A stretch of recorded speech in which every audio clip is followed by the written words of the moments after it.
اب استاد جی کا صدارتی خطبہ ہوگا، مختصر سا، اتنا لمبا چوڑا کوئی خطاب نہیں ختم نبوت کے حوالے سے۔ آپ کو میں یہ بھی بتاتا چلوں کہ آپ غازی اسلام غازی ملک ممتاز حسین قادری شہید آپ کے وکیل بھی رہے ہیں 5 سال، یہ بھی وکیل تحفظ ناموس رسالت کے ساتھ ساتھ غازی ملک ممتاز حسین قادری صاحب کے بھی آپ وکیل رہے ہیں۔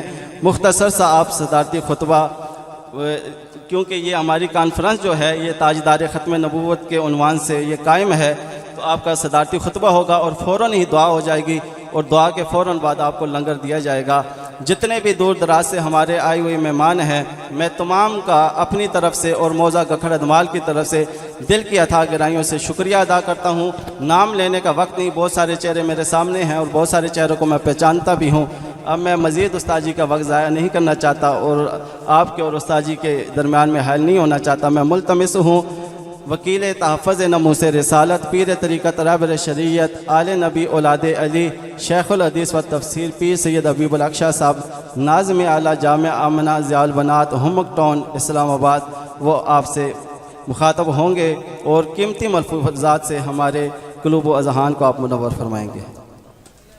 الحمدللہ وحدہ والصلاة والسلام علی من لا نبی بعدہ وعلى آلہ واصحابہ اجمعین، اما بعد فاعوذ باللہ من الشیطان الرجیم، بسم اللہ الرحمن الرحیم۔ ما كان محمد ابا احد من رجالکم ولکن رسول اللہ خاتم النبیین۔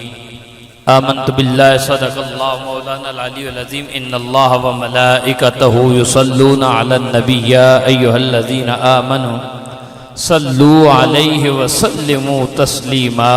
اللہم صل علی سیدنا و مولانا محمد وعلی آل سیدنا و مولانا محمد وبارک وسلم۔ الصلاة والسلام علیکہ یا سیدی یا رسول اللہ وعلی آلکہ و اصحابکہ یا سیدی یا حبیب اللہ۔ محترم، مکرم، محتشم، معزز سادات کرام، علماء ذی وقار، خصوصاً آج کی مجلس میں تشریف لائے ہوئے مہمان گرامی حضرت سید بشارت حسین شاہ صاحب اور دیگر آپ کے ساتھ جتنے سادات، کیونکہ میں اسماء سے آگاہ نہیں ہوں، سب کو درجہ بدرجہ، اور علماء کرام کے معاملے میں بھی معاملہ یہی ہے کہ وہ بھی ایک جمع غفیر یہاں موجود ہے اور ان کے ناموں سے بھی آگاہ نہیں۔ اللہ تعالیٰ سب کا یہاں آنا اپنی بارگاہ میں قبول فرمائے۔ سامعین ذی وقار، انتہائی مختصر وقت میں چند معروضات پیش کر کے اجازت چاہوں گا۔ حضرت علامہ مولانا مفتی نذیر احمد قریشی صاحب سے آپ ایک مفصل اور مربوط خطاب سماعت فرما چکے ہیں۔ مجھے ذہن میں تو یہی تھا ختم قرآن کے حوالے سے چند معروضات پیش کروں گا، لیکن پتہ چلا کیونکہ آج کی مجلس کا عنوان ختم نبوت بھی ہے، تو اس حوالے سے عرض کرتا چلوں کہ نبی اکرم صلی اللہ علیہ وسلم کی ختم نبوت پر جو پاکستان میں ایک ڈاکہ ڈلا ہے، پاکستان سے پہلے ایک دور کا ہے، لیکن یہاں اب بھی اس کا ایک شوشہ بھی چھوڑا جاتا ہے اور اہل ایمان کو تنگ بھی کیا جاتا ہے، اور عموماً ہمارے ذہن میں یہی ہے کہ قادیان کے اس شخص نے صرف ختم نبوت کا انکار کیا ہے اور اپنے لیے نبوت کا دعویٰ کیا ہے۔ یہ بھی سچ ہے کہ اس نے ایسے کیا ہے، لیکن اس کا صرف یہی دعویٰ نہیں تھا۔ عموماً ہم یہ سمجھتے ہیں کہ وہ صرف اپنے لیے نبوت کو ثابت کرتا تھا، بلکہ اب کیونکہ ٹائم مختصر میں تفصیل میں نہیں جاتا، اس کے علامات، ایک اس کی معروف کتاب ہے روحانی خزائن، ہے تو اسے روحانی خزائن کہا گیا، لیکن اب میں وہ کیونکہ ایک پاک مجلس ہے اس کا نام اس حوالے سے نہیں لینا چاہتا۔ اس کتاب میں اس نے لکھا کہ ایک دن مجھے رب نے وحی کی اور رہی میں کہا گیا انت منی بمنزلت ولدی، کہ مرزا تو میرے لیے میرے بیٹے کی طرح ہے۔ یعنی عیسائیوں نے جو دعویٰ حضرت عیسیٰ کے لیے کیا ہے وہ یہ خود اپنے لیے کر رہا ہے کہ میں اللہ کا بیٹا بھی ہوں، اور یہاں ہی پر رکا نہیں بلکہ ایک اور اس کا الہام ہے. وہ کہتا ہے رأیتنی فی المنام عین اللہ وتیقنت اننی ہوا، کہ میں نے خواب میں عین اللہ کو دیکھا. اچھا دیکھ کر کیا کیا؟ وتیقنت، میں نے یقین کر لیا کہ یہ میں ہی ہوں. یعنی صرف نبوت کا مدعی نہیں تھا، یہ رب کے بیٹے ہونے کا بھی دعوے دار تھا اور خود رب ہونے کا بھی دعوے دار تھا. یہ اکثر کیونکہ ہم نے اس کی کتابیں پڑھی نہیں ہیں، ہمارا مطالعہ نہیں ہے، بلکہ اگر میں اس کی کفریات پر اور باتیں کروں تو ایک طویل فہرست ہے کہ اس نے انبیاء کی خاص طور پر اور خاص طور پر حضرت عیسیٰ کی کتنی سخت اور بدترین توہین کی ہے. یہ جو مغرب اسے سپورٹ کرتا پھر رہا ہے، ان کو شاید پتہ ہی نہیں ہے کہ حضرت عیسیٰ کا کتنا بڑا گستاخ تھا. انتہائی غلیظ توہین ہے.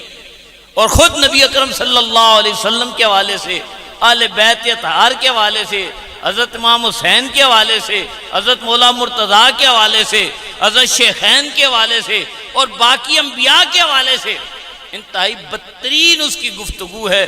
اللہ تعالیٰ اس کے شر سے سب آل ایمان کو محفوظ رکھے. وہ صرف رسول اللہ صلی اللہ علیہ وسلم کی نبوت پر ڈاکہ ڈالنے والا نہیں تھا بلکہ ہر اسلامی عقیدہ پر اس نے ڈاکہ ڈالا ہے. اچھا ایک اور بات میں عرض کرتا چلو، مفتی صاحب بات کر رہے تھے ایک حدیث کے حوالے سے کہ کسی نے ان سے اعتراض سوال کیا کہ یہ پھر اگر خم کے مقام پر یہ خطبہ دیا تھا تو اس سے تو زیادہ بہتر مقام تھا آپ حج کے موقع پر خطبہ پر ارشاد فرماتے. جب ہم یہ حدیث پاک پڑھ رہے تھے تو والد گرامی نے یہاں پر، کیونکہ یہ مسلم شریف کی روایت انہوں نے بیان کی، انہوں نے کہا یہ ایک موقع پر آپ نے خطبہ نہیں دیا، دو موقع پر دیا ہے. ایک تو یہی موقع ہے جو غدیر خم کا ہے کہ نبی اکرم صلی اللہ علیہ وسلم نے یہاں پر ارشاد فرمایا، اور دوسرا آپ کا خطبہ جو ہے وہ کہاں ہے، اور وہ کتاب کے ساتھ ترمذی میں ہے. حضرت جابر رضی اللہ تعالی عنہ فرماتے ہیں قال رأیت رسول اللہ صلی اللہ علیہ وسلم فی حجتی یوم عرفہ، آپ کے حجۃ الوداع یا حجۃ الوداع دونوں طرح ہے، اس کے موقع پر میں آپ کو یوم عرفہ دیکھا، وہ علی ناقتی قصوہ، آپ اپنی ناقہ قصوہ پر سوار تھے. اچھا باقی تو حجۃ الوداع کا سارا خطبہ بیان کیا جاتا ہے، لیکن یہ ٹکڑا اس سے بھی حذف ہے. وہ کیا تھا؟ یخطب فسمعت یقول یا ایھا الناس انی قد ترکت فیکم ما ان اخذتم بی لن تضلوا کتاب اللہ وعطرتی آل بیتی. میں تم میں دو چیزیں چھوڑ کر جا رہا ہوں، ان کو تھامے رکھو گے، ہرگز ہرگز گمراہ نہیں ہوگے. وہ کیا ہے؟ ایک کتاب اللہ ہے اور دوسری عطرت آل بیت ہے. یعنی یہ صرف غدیر کے موقع پر خطبہ نہیں تھا. وہ جو اعتراض کرتے ہیں کہ غدیر کے موقع پر کیوں دیا، وہاں پر دے دیتے، ان کے علم میں نہیں ہے. یہ غدیر کے موقع پر بھی ہے اور وہاں پر بھی حجۃ الوداع میں آپ نے یہ خطبہ ارشاد فرمایا تھا. لہذا یہ چیز بھی آپ کو کلیئر ہونی چاہیے. یہ رسول اللہ نے ایک موقع پر ارشاد نہیں فرمایا، یہ دو علیحدہ علیحدہ خطبے ہیں. ایک عرفات کے دن آپ نے ارشاد فرمایا، ایک یہاں خم کے مقام پر اس حوض غدیر پر آپ نے آ کر اس خطبہ ارشاد فرمایا. اب ختم نبوت کے حوالے سے ایک آخری بات عرض کرنے لگا ہوں. میں جب اس حوالے سے سرچ کر رہا تھا،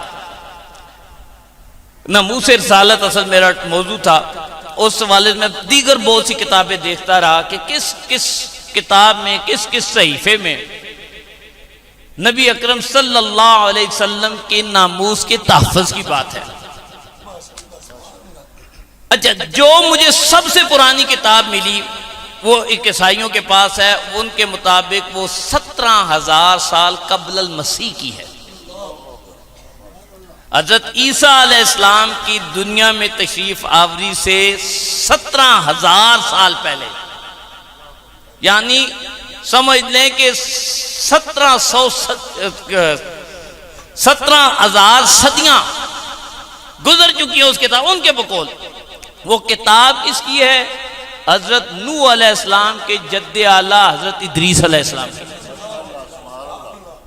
اچھا، میرے پاس اس کتاب کے تقریباً 6 ترجمے ہیں جو مکمل کتاب کے ہیں۔ ایک ترجمہ دلچسپ بات ہے کہ اس کے بعض حصے کا ہے، وہ مکمل نہیں ہے، اور یہ بعض حصے کا اگر میں تفسیر میں گیا تو ایک لمبی داستان ہے، چلو مختصر عرض کرتا چلوں۔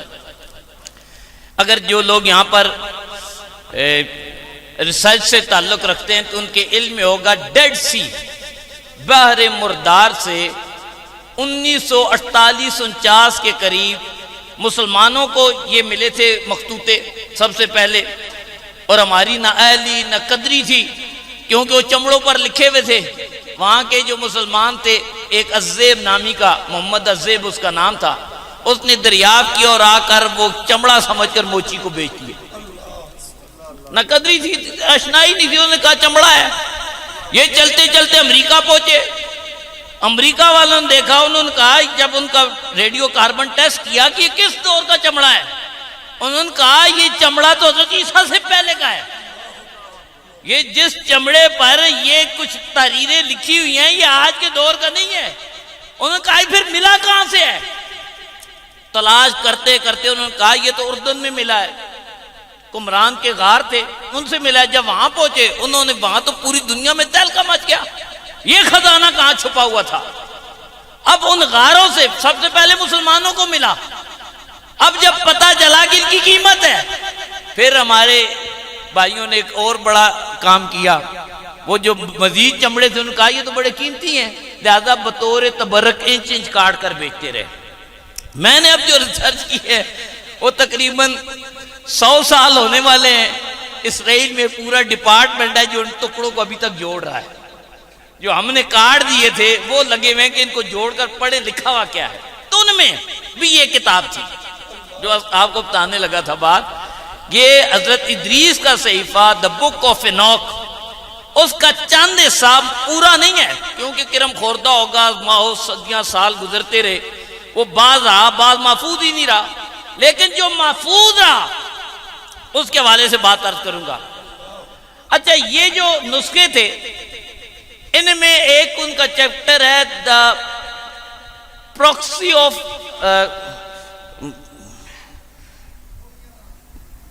10th ویک کے حوالے سے، 10 ہفتوں کی پیشن گوئیاں، پروفسی آف 10 ویک۔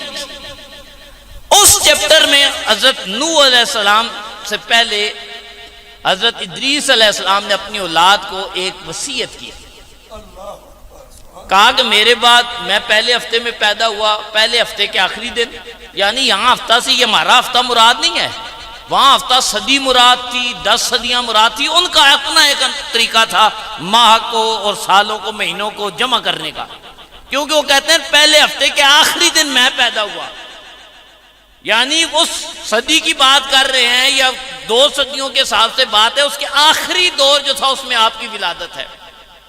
کہتے ہیں اگلی جو صدی ہوگی اس میں ایک شخص آئے گا، جب دنیا ختم ہو جائے گی وہ اکیلا اور اس کے پیروکار بچ جائیں گے۔ اب دوسرے ہفتے کی آپ نے پیشن گوئی فرمائی تو علماء ان سارے عیسائیوں کا متفقہ، جتنے میں نے ترجمے پڑھے 6 کے 6، ایک ہی ان کا متفقہ تھا کہ یہ حضرت نوح کے بارے میں آپ نے فرمایا، کیوں آپ کے کشتی میں جو سوار ہوئے بچے باقی سب ختم ہو گئے۔ پھر انہوں نے لکھا تیسرے ہفتے میں ایک اور آئے گا، وہ آنے والا ایسا ہوگا کہ اس کا فیض پوری دنیا میں پھر پھیلے گا۔ انہوں نے کہا یہ جو تیسرے ہفتے میں جس کا ذکر ہے یہ حضرت ابراہیم ہے، کیونکہ آپ کی اولاد سے نبوت پھر ساری دنیا میں پھیلی، یہودی بھی آپ کی اولاد میں سے ہیں، جتنے انبیاء یہود کی طرف آئے، یا حضرت اسماعیل ہیں یا ان سے نبی اکرم صلی اللہ علیہ وسلم ہیں۔ اچھا، پھر انہوں نے کہا چوتھے ہفتے میں ایک اور آئے گا، اس کا یہ ہوگا کہ اس کو اللہ قانون دے گا۔ سارے عیسائی اور یہودی متفق اس بات پہ ان کا اتفاق ہے، متفق ہیں کہ یہ جو قانون کی بات ہے یہ تورات ہے، کیونکہ یہ بک اس کہتی وہ لا ہے، قانون کی کتاب۔ پھر لکھا 5ویں ہفتے میں ایک اور آئے گا، وہ رب کا گھر بنائے گا۔ کہا یہ ٹیمپل آف سولومن ہے، حضرت سلیمان نے جو مسجد اقصی تعمیر کی ہے اس کا ذکر ہے۔ کہا 6 ہفتے میں ایک اور آئے گا جو آسمانوں کی طرف اٹھا دیا جائے گا۔ کہا یہ جو آسمانوں کی طرف اٹھنے والا ہے یہ حضرت عیسیٰ کے علاوہ کوئی نہیں ہے۔ اچھا، کہا اس کے بعد ایک آخری آئے گا، یعنی اس دور میں بھی آخری تھا۔ جب آپ نے ذکر کیا، کہا اس کے بعد جو آئے گا آخری ہوگا، اور وہ اولین کا بھی نبی ہوگا اور آخرین کا بھی نبی، یعنی اس کا علم اور نبوت جو ہوگی وہ ساری کائنات کے لیے ہوگی۔ تاجدار ختم نبوت، ہاتھ اٹھا کے بھائی، تاجدار ختم نبوت، تاجدار ختم نبوت، نعرہ رسالت۔ اچھا، اب جو دلچسپ بات بتانے لگا ہوں، یہ جو یہودیوں کے پاس ابھی بھی قمران ویلی میں، اس کا جو بعض صفحے بچے، اس کا ترجمہ کیا IIT مائلے کے ایک عیسائی پادری نے، یہ یورپ کا ہے۔ اور دلچسپ بات یہ ہے کہ یہودیوں نے اپنی ویب سائٹ پر اس کا ایک پیج سیمپل کے طور پر چڑھایا، ایک ہی پیج چڑھایا بطور سیمپل کہ ہمارے پاس یہ کتاب موجود ہے، اور اس سیمپل میں رسول اللہ کا ہی ذکر موجود ہے۔ یعنی جو انہوں نے سیمپل چڑھایا، پوری کتاب میں سے ایک صفحہ چڑھایا، وہ وہی صفحہ ہے جس میں اللہ کے حبیب کا ذکر ہے، اور اس کا ترجمہ خود وہ جو کتاب ان کے پاس آج بھی موجود ہے، اس میں انہوں نے کہا کہ یہ جو آخری ہوگا نا، اس کی شان کیا ہوگی، یہ ساروں کا گواہ بن کر آئے گا۔ یعنی جتنے ہوں گے، اور وہ قرآن کی آیت بھی ہے، وَيَوْمَ نَبْعَثُ فِي كُلِّ أُمَّةٍ بِشَهِيدٍ وَجِئْنَا بِكَ عَلَىٰ هَٰؤُلَاءِ شَهِيدًا، کہ اللہ کے محبوب ہر امت میں سے شہید ایک گواہ لاؤں گا، اور تمام گواہوں پر، اولین و آخرین پر آپ کو گواہ بنا کر لاؤں گا۔ کہا یہ جو آخری آئے گا اس کی شان ہی ہوگی، یہ حضرت آدم کی امت کا بھی گواہ ہوگا، حضرت عیسیٰ کی امت کا بھی گواہ ہوگا، اور قیامت تک ساری امتوں کا۔ تو یہ کون؟ اس کے بعد کسی اور کا ذکر نہیں کیا۔ یعنی جو سب سے قدیم صحیفہ اس وقت دنیا میں موجود ہے، وہ بھی یہی پیغام دے رہا ہے کہ اللہ کے حبیب محمد کے بعد کوئی نبی نہیں ہے، کہ اللہ کے حبیب آخری نبی ہیں۔ اگر وقت ہوتا تو میں اور کتابوں کے حوالے سے بھی آپ کو بیان کرتا کس کس کتاب میں کیا لکھا ہے۔ تو یہ بلکہ ایک آخری بات عرض کرتا چلو، عیسائیوں کی بھی ایک جو کتاب ہے نا، مشہور کتاب ہے، اور اس حوالے سے اس کتاب کا بڑا مقام مرتبہ ہے کہ باقی جتنوں نے لکھی کتابیں حضرت عیسیٰ کے ساتھی نہیں تھے، ایک ہی کتاب اس بندے کی ہے جو آپ کے 12 ساتھیوں میں شامل تھا، واریوں میں۔ اس کی کتاب میں رسول اللہ کو آخری نبی بیان کیا گیا ہے۔ اس کی جو انجیل ہے، اس انجیل میں رسول اللہ کا نام کے ساتھ بھی ذکر ہے کہ اللہ کے آخری نبی محمد ہوں گے، اور نہ صرف نام کا ذکر ہے بلکہ یہ بھی ذکر ہے کہ یہ آخری نبی ہوں گے، ان کے بعد کوئی نبی نہیں ہوگا۔ تو اللہ کے حبیب صلی اللہ علیہ وسلم آخری نبی ہے۔ اس لیے آل ایمان جو درخواست ہے کہ اب اتنے فتنے ہو چکے ہیں، کہیں وہ مال دے کر لوگوں کا ایمان خرید رہے ہیں، کہیں تعلقات کی بنا پر خرید رہے ہیں، اب تو پاکستان میں اور مسائل مشکلات بن رہی ہیں، ایک ہی ہمارے پاس کچھ بھی نہیں رہا۔ اور والد گرامی عموماً حضرت مولانا عبد الغفور ہزاروی صاحب رحمۃ اللہ تعالیٰ کی ایک بات بیان کیا، کہتے ہیں بہت 1954 یا اس سے پہلے دور کے، وہ سلطان پور گئے، ہمارا جو بائی علاقہ ہے، تو انہوں نے اپنی پنجابی میں ایک بات کہی دیہاتیوں سے، آپ بھی سارے پنجابی والے ہیں، اے گرائیوں سنو، اچھے تو اچھا کار بڑھا کے نہیں ہو،